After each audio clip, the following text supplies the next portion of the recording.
বৈষম্যবিরোধী ছাত্র আন্দোলনে ঢাকায় হেলিকপ্টার থেকে র্যাবের গুলিতে আহত পোশাক শ্রমিক রিফাতের পরিবারের পাশে দাঁড়িয়েছে পূর্বধলা উপজেলা বিএনপি।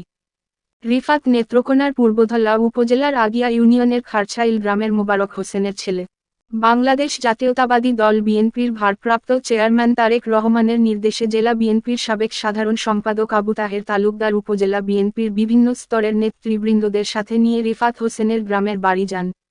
ক্ষতিগ্রস্ত পরিবারের সাথে কুশল বিনিময় করেন এবং আর্থিক সহায়তা প্রদান করেন। এ সময় ভারপ্রাপ্ত চেয়ারম্যানের নির্দেশে সার্বক্ষণিকভাবে রিফাতের পরিবারের পাশে থাকার আশ্বাস দেন বিএনপির এ নেতা।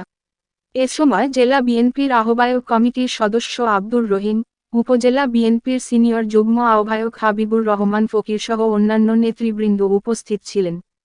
পরে বিএনপি নেতা আবু তাহের তালুকদার বিএনপির স্থানীয় নেতৃবৃন্দ ও গ্রামবাসীর উদ্দেশ্যে সংক্ষিপ্ত সমাবেশে বক্তব্য রাখেন। আমাদেরকে নির্দেশ দিয়ে রেখেছেন যে সকল এলাকায় যারা গুলিবিদ্ধ হয়েছে, নিহত হয়েছে, আহত হয়েছে তাদের পাশে দাঁড়ানোর জন্য।